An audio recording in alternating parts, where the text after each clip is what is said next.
अस्सलाम वालेकुम। मोहम्मद आकिब चैनल में खुश आमदीद। आज की हमारी वीडियो हज एंड उम्रा एक्ट 2024 के एमसीक्यूज के मुतालिक है। फर्स्ट एमसीक्यूज है, who has the power to grant licences to Hajj group organizer HGOs, the appellate committee, the CDCs, the competent authority और the policy committee. Next is who chairs the policy committee for Hajj plans, the secretary of the division concern, a member of federal government, a representative of HGOs और a BPS 21 officer. Next is what is required before an HGO transfer its business management. No prior permission is needed. Approval from appellate committee, permission from the division concerned, or approval from the federal government. Next is what is the role of complaint disposal committees (CDCs)? Allocate Hajj quotas, prepare Hajj policies, review financial record of HGOs, and address grievances of pilgrims. What is the primary purpose of the Hajj policy and plan? Solve pilgrim dispute, monitor private Hajj operators, distribute fund to pilgrims, or regulate all Hajj related activities. Who maintain the record of licenses issues to HGOs? Private operators, the division concerned, the appellate committee or the federal government. What is federal government role regarding Hajj rules?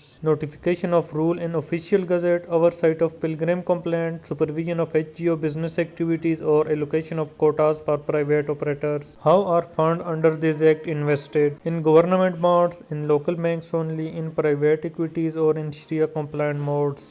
Which officer rank chairs the appellate committee? BPS 19, any federal government official, BPS 21 or equivalent, or BPS 20. What is the maximum authority of the division concerned under this act? Issuance of pilgrim visas, management of complaint, allocation of quotas or regulation of Hajj and Umrah. Policies. What does the regulations refer to in this act? Rules made under any law, guidance for HGOs and UGOs, regulations specifically made under this act, or instruction for policy committees. Next is what does SPS stand for in this act? Service provider agreement, simplified pilgrimage application, special pilgrimage agreement, service policy agreement. Under which law most companies providing Hajj services be incorporated? Companies Ordinance 1984, Companies Act 2017, Pilgrims Regulation Act 2020 or Hajj Service Companies Act 2024. Who is the competent authority as per the act? Hajj Policy Committee, Secretary as defined in the Rules of Business 1973, Federal Government or Division concerned. Our last possible MCQs is who approves the Hajj policy and plan? Competent authority, division concerned, federal government और Hajj policy committee. As expected आप लोगों ने हज and उम्रा act 2024 के notes नहीं बनाए होंगे, तो ये मैं आप लोगों के साथ आंसर शेयर कर रहा हूं ताकि आप इनको अपने आंसर्स के साथ कंपेयर करें और चेक करें कि आपने कहां कहां पर गलती की है। अगर आपने हमारा चैनल सब्सक्राइब नहीं किया तो चैनल सब्सक्राइब कर लें और बेल आइकन को प्रेस करें ताकि हमारी वीडियोस आप तक पहुंचती रहें। Thank you.